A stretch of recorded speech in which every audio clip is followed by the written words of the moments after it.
This episode is brought to you by Stello Mints.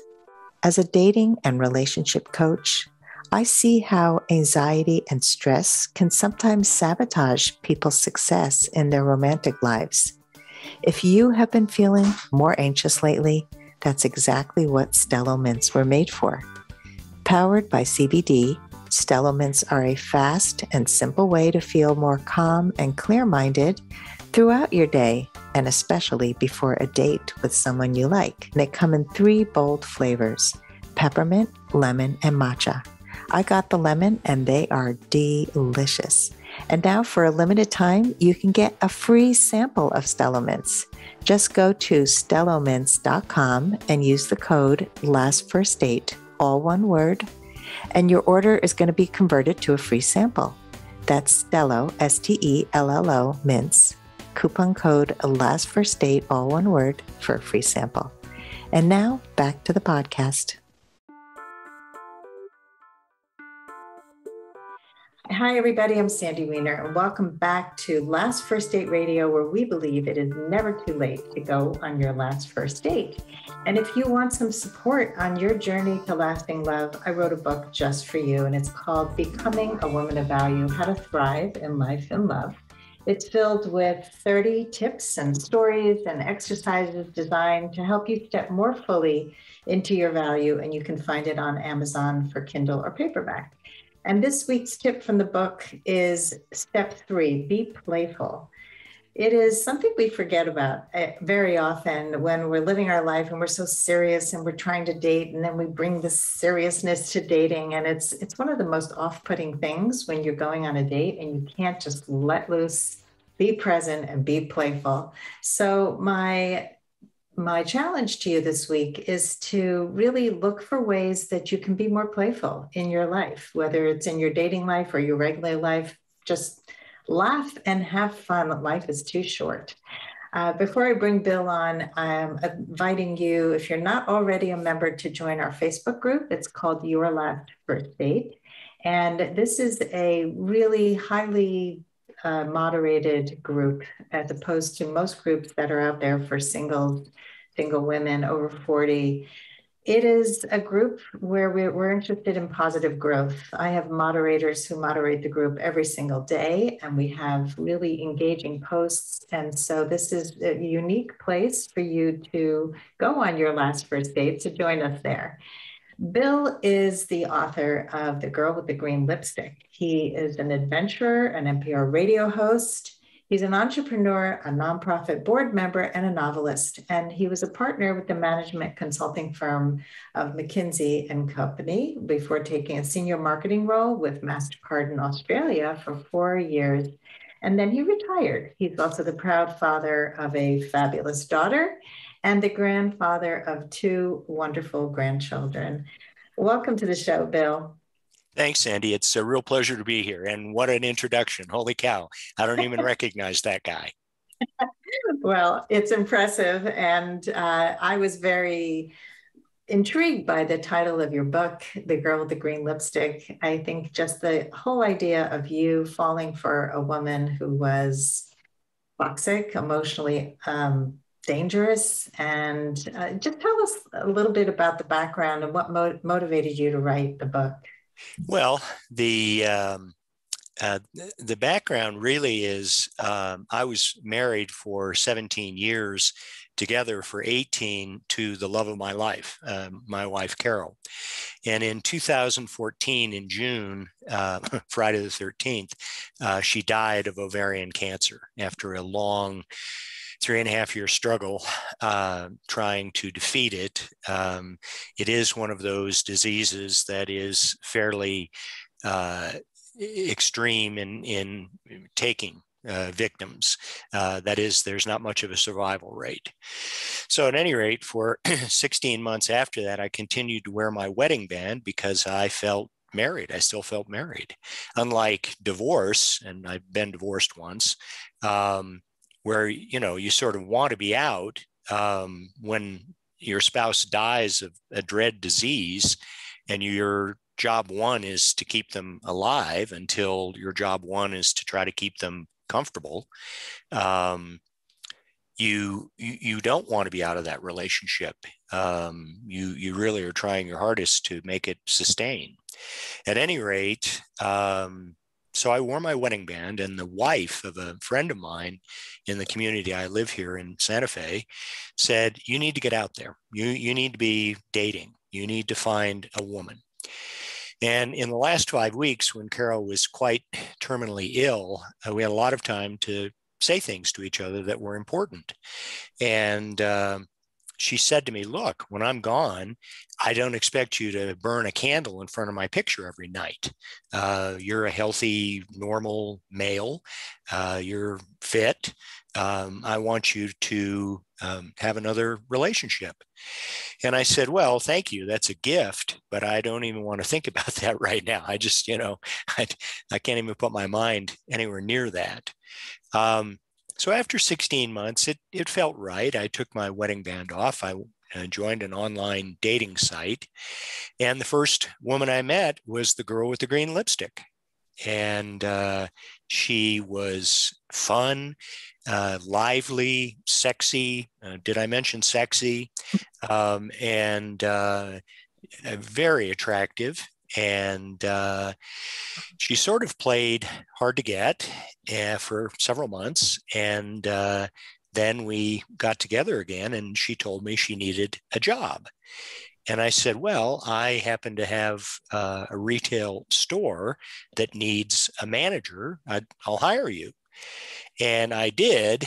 And when I told my attorney, just in passing, that I had done that, my attorney said, "Don't date her. That's like a really bad idea." And so he didn't. But I was around her all the time. And eventually she became my general manager. I had at the time 5 retail stores. And so finally, a couple of years later, I said, "Look, let's try to do this. Let's, try to be a couple, make a real hit out of our retail operation, and work together and live together." And so at any rate, I said, "We're going to have to figure out how to move you from Albuquerque to Santa Fe. It's about 50 miles. She said, "Oh, I'm not moving to Santa Fe." And I said, "Well, okay. I tell you what, I'll buy a house in Albuquerque and we'll split our time. We'll spend a few days a week in Albuquerque. We'll spend a few days a week in Santa Fe, and we'll spend a few nights independent. I play tennis at night. She was addicted to prescription pain medication, so she goes to NA meetings, Narcotics Anonymous meetings." And I said, "Fine, that I think we can make this work out." And shortly after I bought the house and moved her in, her antisocial behavior toward me turned terrible, and she moved her lover into my house. And so that was a little disconcerting. So finally, after trying pretty hard to make this relationship work, and you can't tell your heart what your head knows. It's very difficult. And I had really fallen hard for this woman and was trying to just persevere and, push through to the other side. That's how I grew up. I've had some tough times in my life, and you don't despair. You say, "I'm going to just keep plugging. And when I get to the other side, it's going to be okay. In fact, it's going to be great." And it usually works out that way. So, I just thought, okay. And she had said, "I think we need to see a marriage counselor." I said, "Okay, fine." And so I went online and I found a marriage counselor in Albuquerque. And the first words out of her mouth when I told her I found somebody to work with us, she said, "Who referred you to her?" And you see, that's a trap, because if a friend of mine had referred me to this person, then she would say, "Well, they're on your team. They have your best interests at heart." And I said, "Look, I found her completely randomly online." And so I called this counselor and I said to her, here's our situation. She said, okay, I normally start with one of you at a time. Why don't I start with you? So I went to the first session with this woman, and I got about 40 minutes into it. And she said, let me stop you. I said, okay. She said, this woman is horrible. You need to get rid of her. You need to call your attorney tomorrow. She is going to destroy you financially, emotionally. She will destroy you in every way she can. She is narcissistic, and she is probably a sociopath or possibly a psychopath. And I did a double take. That's not what I expected to hear, Doc. But I did call my attorney the next day because I'd really gotten the dose of cold water there. And so we filed for divorce. And my wife, the Carrie character in the book, filed a sexual discrimination suit against me. Now, there's no legal basis for a spouse to sue their other spouse for sexual discrimination, even if they work for them. Nonetheless, you're not prevented from filing a suit, which she did. So I went back to my attorney, who had originally said, don't date this woman. And I said, look, she filed this suit. And she said, okay, we'll deal with it. She said, but you know what? Something isn't adding up. Do you mind if I do a background check on this woman? And I said, no, that's fine. A couple of days later, she called me, my attorney called me and said, I think you need to come to my conference room. And I walked into their office, this law office in downtown Santa Fe, and there were 300 documents spread out on this conference table that were all about this woman's criminal history. She's a repeat offender felon. She's been in prison 4 times for felonies, embezzlement and credit card fraud. She's been in federal prison for mail fraud. She was the office manager of a Lutheran church in a town here in New Mexico. And her primary responsibility was to count the Sunday collections basket. That just proved too tempting for her. And so she started taking money out of the collections basket funds. And of course, the pastor's been a pastor for 30 years. Nothing much has changed with his congregation. And so he knows approximately how much every week he's going to have in the basket. I mean, it doesn't change much. And as you might imagine. And so when it started being pretty light, he started doing a little digging.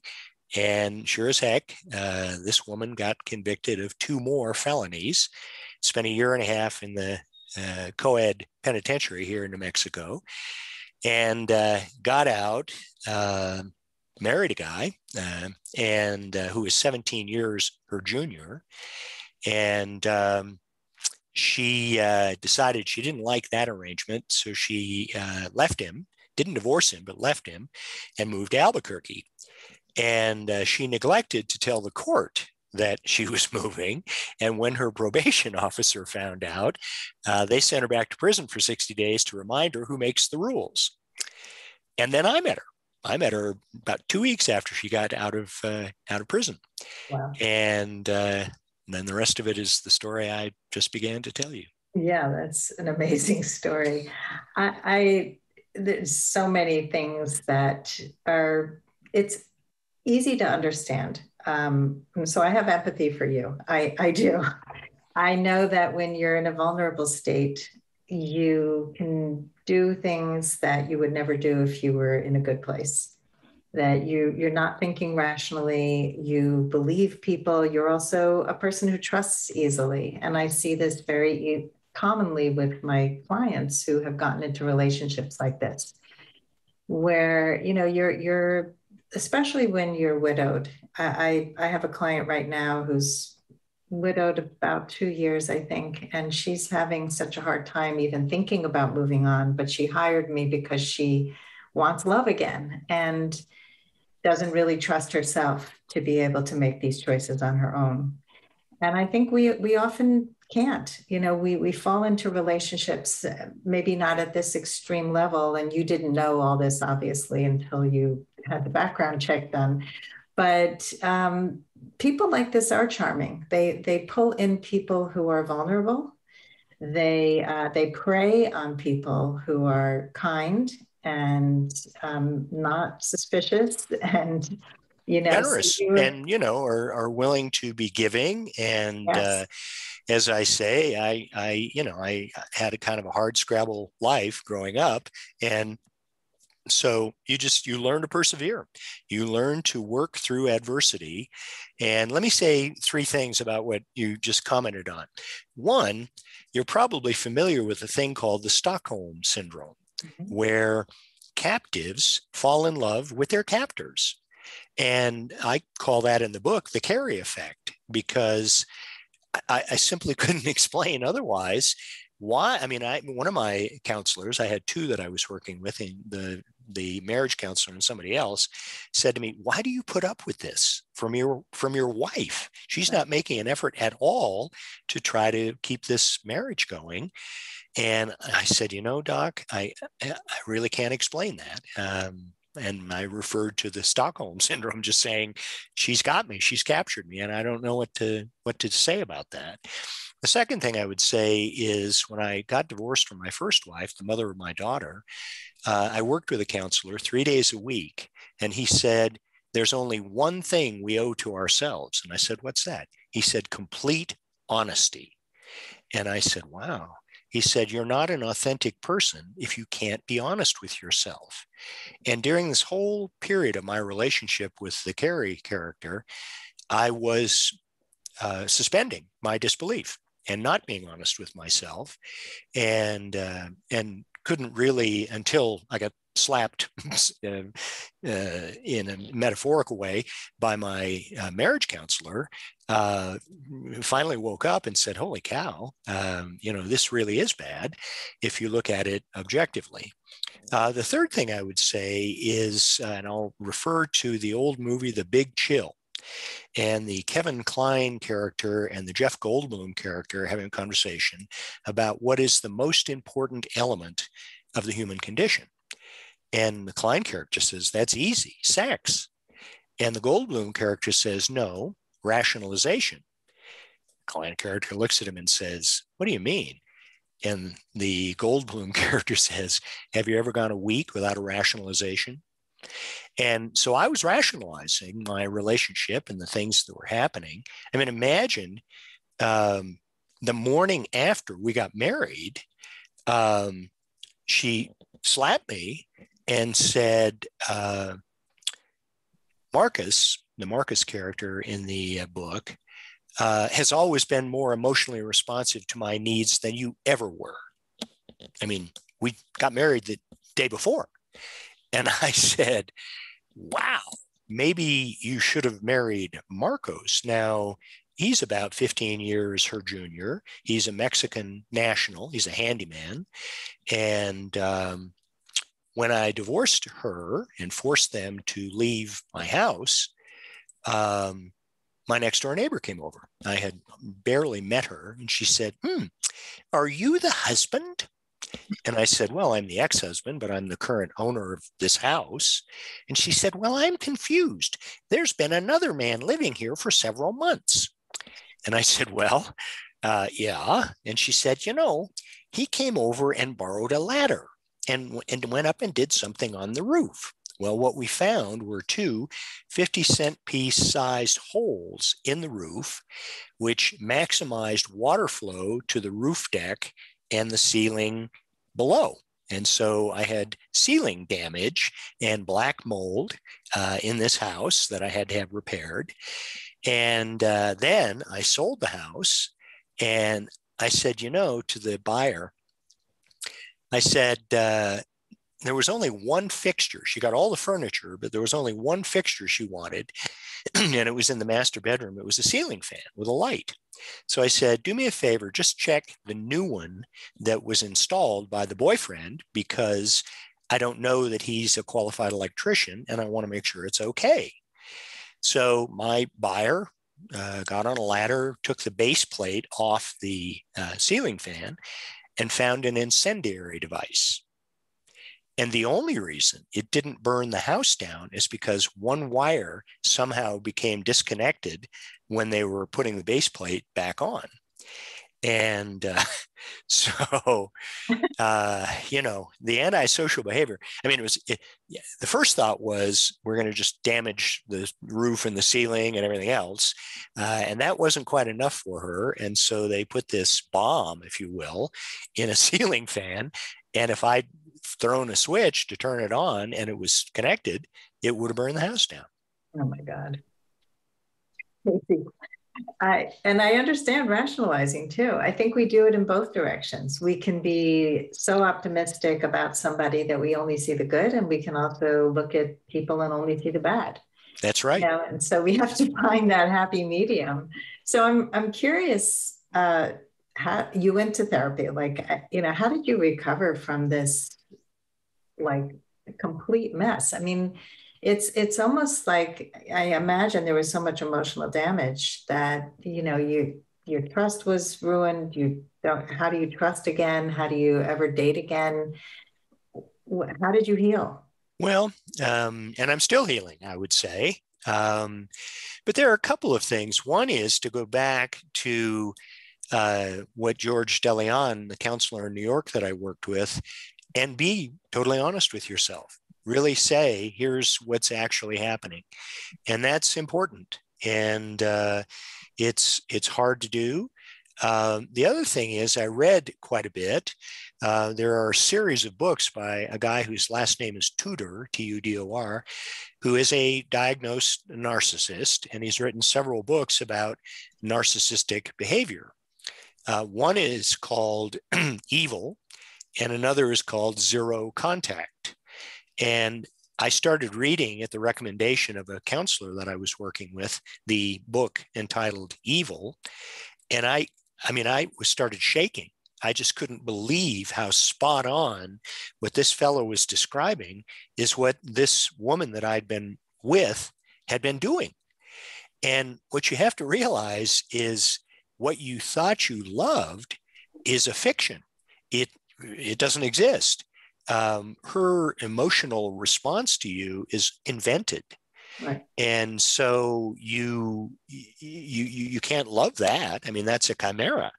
And so you have to kind of wrap your head around that. The other part you have to wrap your head around is she embezzled probably $250,000 from my operation and my retail store operation. She had at least one lover the entire time we were involved, and married. At one, she moved into my house. So you kind of have to be angry about that. You have to get some anger. And the last thing was I'd start telling people what had happened, and their initial reaction is, "Holy cow!" And then you keep telling them, and they go, "Oh my God." And then you keep telling them what happened, and they say, "You're making this up." Right. And so then they say, "You really need to write a book." And it was therapeutic to write the book. It was, you can make her as evil as you want because it's fiction. And there were things she told me about herself. And once you realize that psychopaths are born, generally speaking, that's the theory. I know there are some people who believe psychopaths are made, but I think it's kind of a blend. But I think they have to have the wiring, the initial wiring. And she clearly did. She exhibited sexually promiscuous behaviors at a young age. She was sadistic. That's another element of psychopathy. And I'm not a clinician, but I read a book by a guy named Robert Hare. And he is a clinician. And he found that when he would be describing behaviors of a client to another clinician, the other clinician would say, "Well, I think my client is a psychopath as well, but they exhibit some of the behaviors you've described, but not all. And they have other behaviors that you haven't described." And so what they realized is they didn't have a scale for judging where on the sociopath psychopath scale clients fell. And so they developed one. And But the other thing Hare says in his book is it's important to realize that a very small percentage of the population are probably on this spectrum. However, that's still millions of people. And I have to tell you, I tell my story and 3 out of 10 stop me and say, oh my God, that happened to my brother, that happened to my son, that happened to my sister, that happened to my best friend. And a lot of these relationships have gone on for years and years, tens of years. And, the victim puts up with the bad behavior right in front of them. Oh, yeah. And I was lucky to get out after 7 months. Yeah.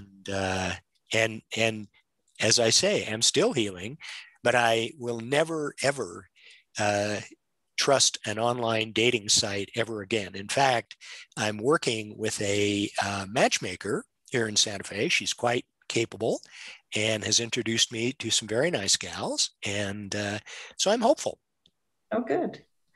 Good. Well, I dated a guy a long time ago who had a lot of narcissistic, I don't diagnose because I'm not a diagnostician, but he definitely displayed very narcissistic personality traits. And what was interesting was his wife, his ex-wife, knew about him having affairs throughout the marriage, similar to what you're saying.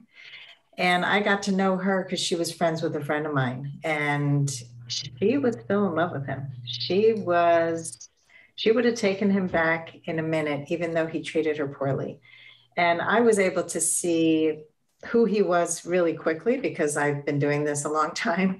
And I told him right away that I wasn't going to be fully involved with him because I knew he was dating other people and he was fun. We had a lot of fun together and that's why I dated him. But I said, as soon as this isn't fun anymore, I'm leaving. And he did something that was not forgivable. And I walked away. And he was like, well, can't we be friends? And I said, you're not my friend. That's the problem.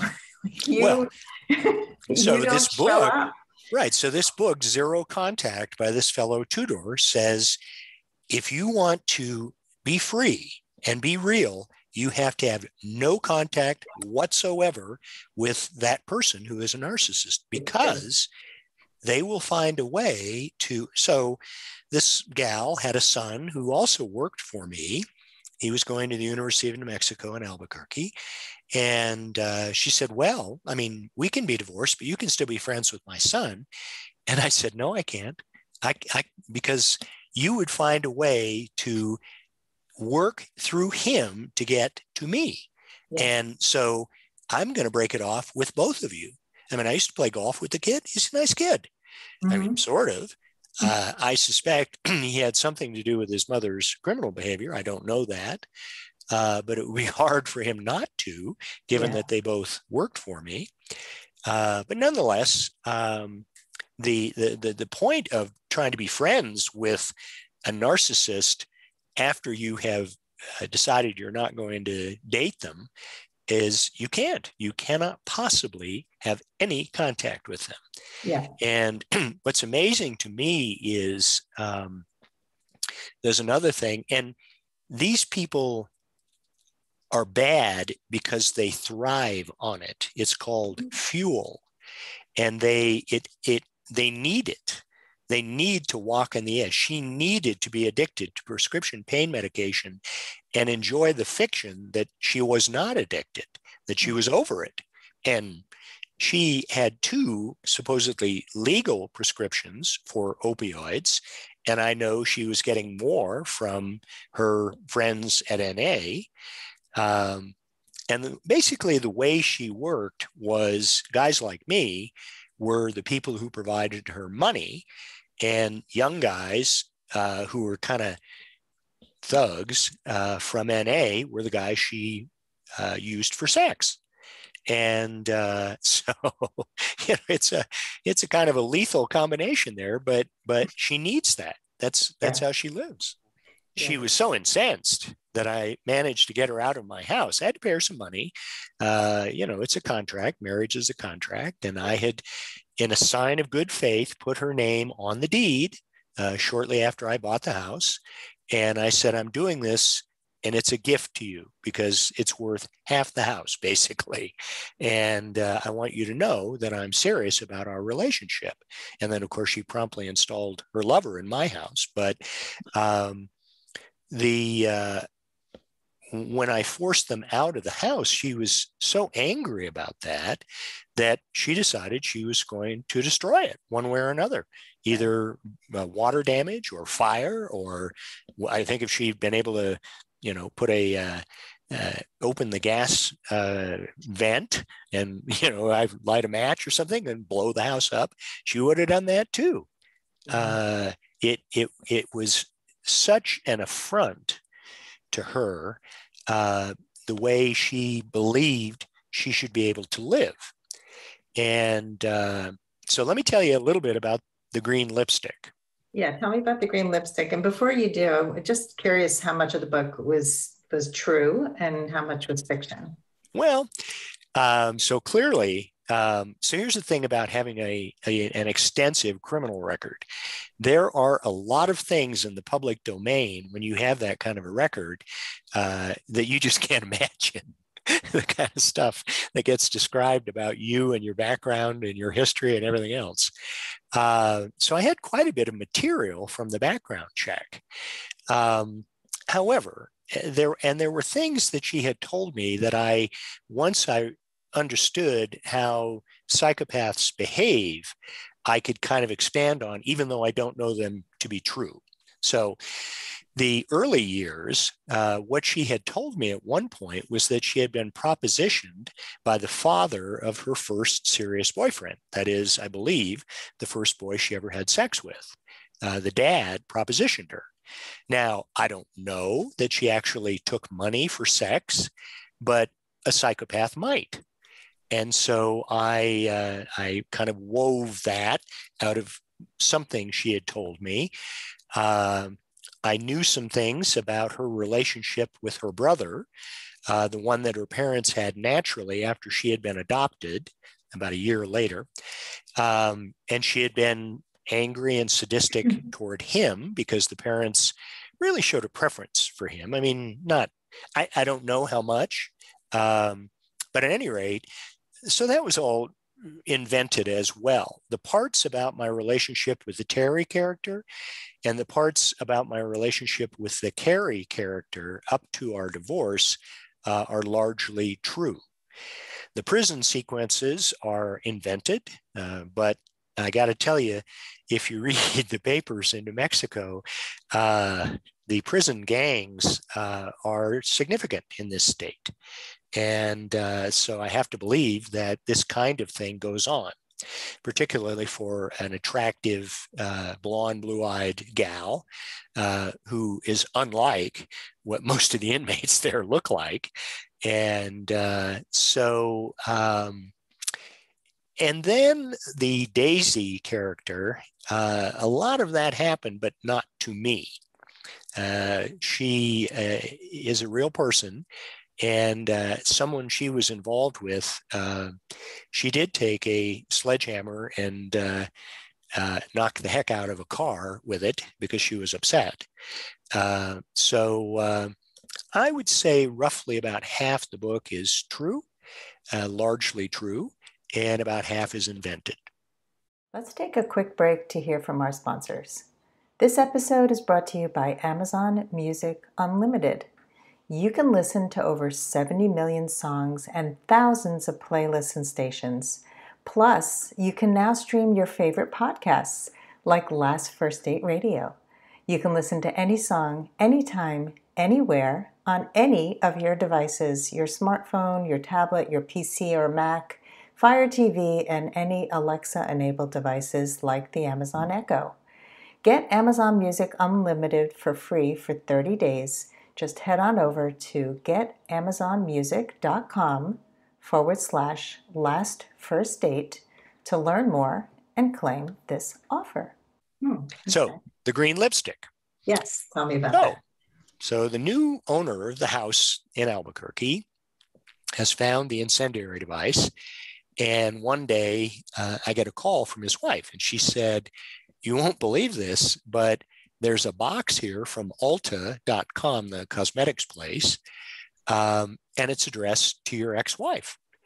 And what had happened was my ex-wife had moved to Colorado, where she lives now, and she had forgotten to change the default delivery address on her Ulta.com account.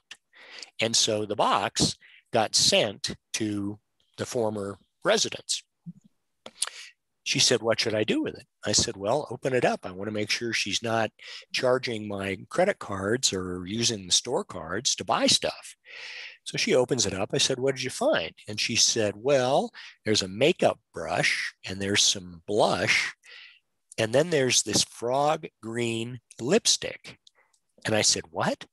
And she said, "Yeah, look it up." So she gave me the name and I looked it up. And it goes on dark green. You apply it, it goes on dark green. And the pH in a woman's lips turns it bright pink. And so she had purchased it for the irony of going from the dark green to the bright pink, but she wanted the bright pink, of course. And I thought, wow, that's a title for a book.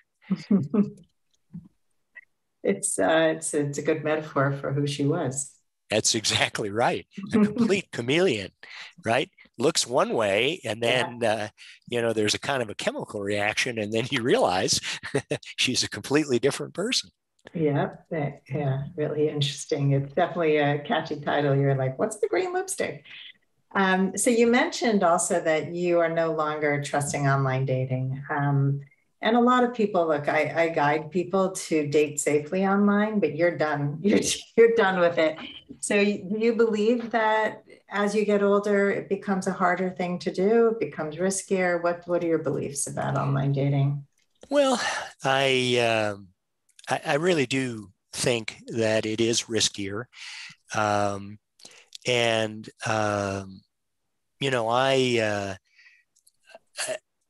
reflect on people that I met. So what had happened, of course, was when I first started this relationship with the Carrie character and then decided to not date her because she worked for me, I was still online. So I started dating people that I met online, or at least being in contact with them. And I have to say a high percentage were just scammers, just frauds, and trying to somehow get money out of anyone. And the ones I actually met in person were largely not whole people. I mean, not really complete individuals. And, it just made me leery. And the one I did meet and fall in love with and married and hired and employed, and she started using the store debit cards to buy things through Amazon.com. And she would tell my accountant, "Oh, that's for printer paper, or that's for printer ink, or that's for toilet paper, or whatever." And when we got divorced, we forced her to produce the actual receipts from Amazon. Out of 500 receipts that she produced, and that wasn't all the purchases through Amazon, that was one account out of 5, 490 were for personal items, completely fraudulent. Designer handbags, gift cards. You can take the gift card and sell it at a discounted price for cash, and then you can buy drugs. So, she had this completely figured out. And these Google Sheets that she would fill out and send to my accountant were totally wrong and made up, because we could match the amount from the receipt to what she had put on the Google Sheet, and there was no correspondence whatsoever. They were all personal items: makeup, bra pads, God, you name it. I mean, everything under the sun, and stuff for her lover, a wallet, I'm like, okay. So, it's wild. Yeah. And so my matchmaker lady that I'm working with now is terrific. And she's got a lot of gals that she has nice relationships with and has introduced me to.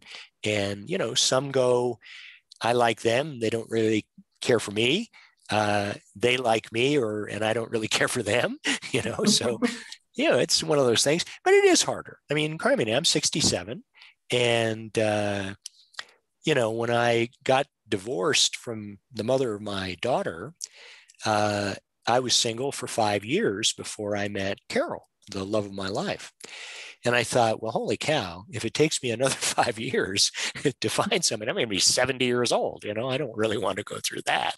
Right. And so Julie, my matchmaker lady, is terrific. And I have high hopes.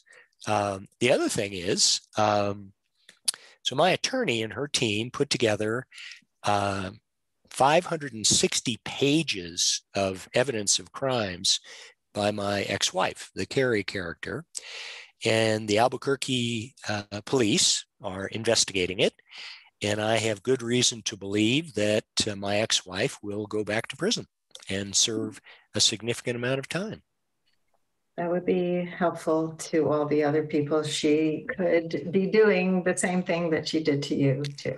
Well, and my daughter believes that, given some things I've told her about what she's doing in Colorado, my daughter thinks, from her anti-money laundering experience, that she may be laundering drug money. Mm. And because she doesn't have a job, she lives in a furnished house. The rent is about $2,400 a month. I can't imagine how she earns the kind of money she would need to pay the rent if she doesn't have a job. Yeah. So who knows? Yeah. I mean, it doesn't sound like she's changed her ways and is suddenly doing things on the up and up. I wouldn't be surprised. Yeah. And can you imagine her applying for a job and somebody saying, well, what were you doing previously? Can I contact your former employer? Well, I sued him for sexual harassment. He was my husband. I mean, I think she would have a tough time getting a legitimate job. So I have no idea. No character references there. Exactly. So, Bill, what are your final words of advice for anybody who wants to go on their last first date based on your experience? And it's highly unusual, but I'd love to hear what you have to say.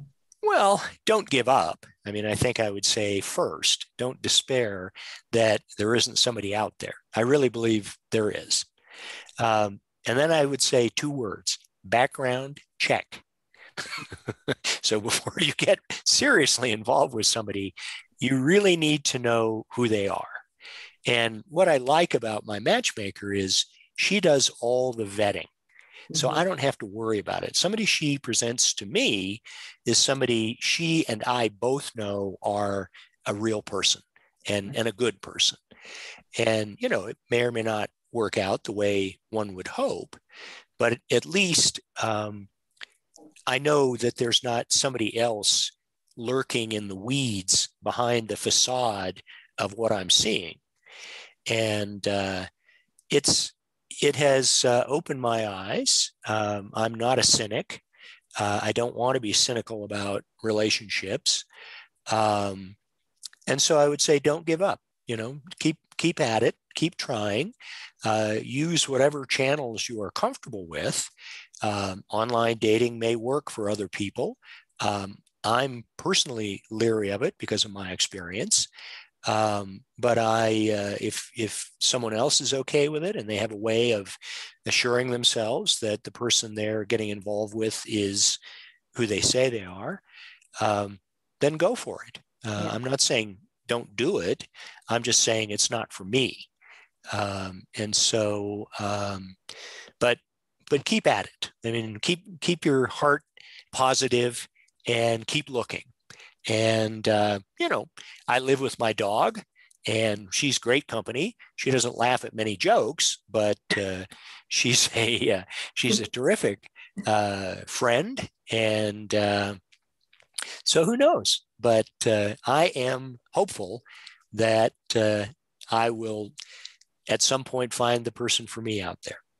I love it. I love that you still have hope and that you haven't given up. And I think it's an important message because things happen. You know, people have losses. They have people who ghost them, who do bad things to them. And, you know, it's important to be smart when you're dating. So, you know, you mentioned getting a background check.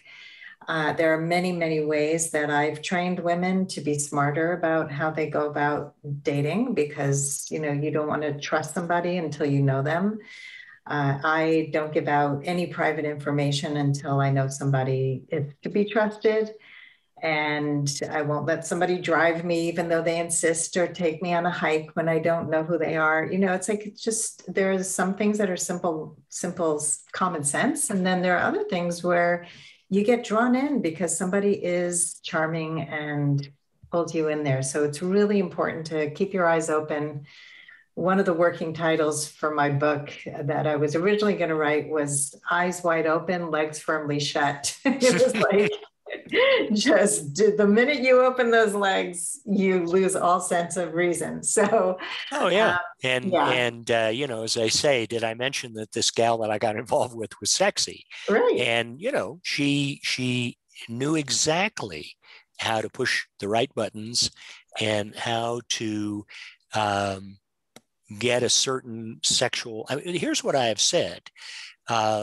My relationship with this woman had the highest highs and the lowest lows of any relationship I have ever been in, including both of my former wives. And it was, when it was good, it was off the charts. And when it was bad, it was the same, except in the wrong direction. Right. And so, you know, what you crave is that high. You crave that good part. And she knows it, and she uses that. Right. And so the randomness of the good part, you're just kind of like a dog watching. You know, you're hoping, you know, is the good part going to happen right now? Yeah. You know, and nope. You know, okay, right. I'm sorry. You know, and now is it going to happen? No. Oh, right. Okay. So, you know, it's just one of those things. It's crazy making. It is. It really is. When you can't predict how somebody's going to behave when there are extreme highs and lows, it's so dysregulating to your whole emotional system. And at some point, you stop craving that. You know, I've watched many people, including myself, where, you know, it's exciting. You want excitement, but you don't want to have unpredictability and walk on eggshells and you know, and feel really bad the times that you're not feeling really good. So Bill, thank you so much for sharing your story, this cautionary tale. I love that you're still hopeful. You've given a lot of great advice to people. And if you can let us know how our audience can find you, that would be great. You can go to Bill Saubert, that's spelled BILLSAUBERT.com. That's my website. There are 4 free chapters you can read of the book. You can also get either the Kindle ebook or paperback print on demand copy through the Amazon Kindle platform. The book is currently available in both forms, and but you can also listen to some podcasts of the NPR affiliate radio show that I do by accessing on billsaubert.com the forum show. And there are about 7 years of weekly podcasts that you can listen to. It's a political radio show, and we have both progressives and conservatives. And what I love is when my most progressive and conservative panelists look at each other and say, you know what? I agree with you. And I go, hallelujah. Where's that in America these days? You know? Yeah, right. So at any rate, but thank you again, Sandy. This has been a real pleasure. And I hope people read my book and get something out of it. And it was fun to write, and it's a ripper, I got to tell you. So everybody go out and get Bill's book, and thank you for listening to our show and for being a fan and keeping us on air for over 8 years. And I beat you by a year, Bill. There you go. And we really appreciate every rating and review and subscription to our podcast wherever you listen. That's how we stay on air and continue to get wonderful guests like Bill.